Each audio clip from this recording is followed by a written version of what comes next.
এই মুহূর্তে সব থেকে বড় খবর, এবার আরও একটি সিসিটিভি ফুটেজ সিবিআই আধিকারিকদের হাতে।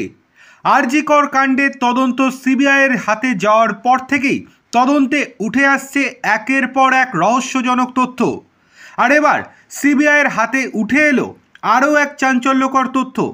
সম্প্রতি হাসপাতালের একটি সিসিটিভি ফুটেজ খতিয়ে দেখে এমনই এক তথ্য হাতে এসেছে সিবিআইয়ের। আর এই সাপেক্ষেই সিবিআইয়ের অনুমান, হাসপাতালের তৎকালীন অধ্যক্ষ সন্দীপ ঘোষের আগেই পৌঁছে গিয়েছিল কলকাতা পুলিশ। সেটা নিশ্চিত করেছেন আজকে সিসিটিভি ফুটেজ দেখার পর।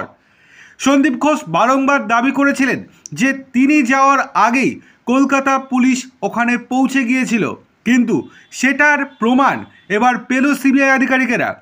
এছাড়াও সিসিটিভি ফুটেজে আরও অনেকগুলি বিষয় সামনে এসছে। তদন্ত যত এগোচ্ছে ততই ঘটনার দিনের এই তথ্য টাইমলাইনে ফেলে একের পর এক চুলচেরা বিশ্লেষণ করছেন সিবিআই আধিকারিকেরা। সূত্রের খবর, হাসপাতালের একের পর এক সিসিটিভি ফুটেজ হাতে লেগেছে সিবিআই।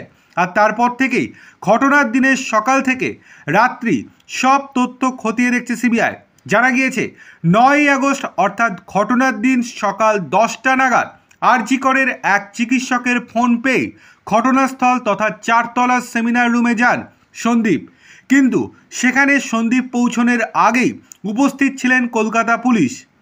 তবে সিবিআই সূত্রের খবর, ঘটনার কথা সন্দীপ ঘোষকে জানায় পালমেনারি মেডিসিন বিভাগের চিকিৎসক সুমিত রায় তপাদার। তিনি সন্দীপকে পুরো ঘটনার কথা খুলে জানান। আর সিবিআই সূত্রের খবর, সন্দীপ ঘোষই পুলিশকে ফোন করেছিলেন।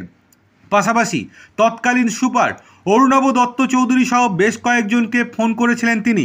ইতিমধ্যেই আরজি করের বেশ কয়েকটি সিসিটিভি ফুটেজ সমাজ মাধ্যমে ভাইরাল হয়েছে, যার ভিত্তিতেই তদন্তের গতি আনার চেষ্টায় সিবিআই। তবে কয়েকটি সিসিটিভি ফুটেজ সমাজ মাধ্যমে ভাইরাল হয়নি, সেইগুলি কেবলমাত্র সিবিআইয়ের হাতেই। সিবিআই আধিকারিকরা দাবি করছেন 4তলার ঘরে কলকাতা পুলিশ যাওয়ার সময় তার সঙ্গে সঙ্গে আরও কিছু ব্যক্তি প্রবেশ করেছিল।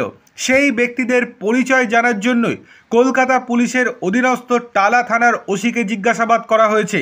দেখার বিষয় এই যে বর্তমানে তদন্ত কতটা এগোচ্ছে এবং সমাধান কবে হবে।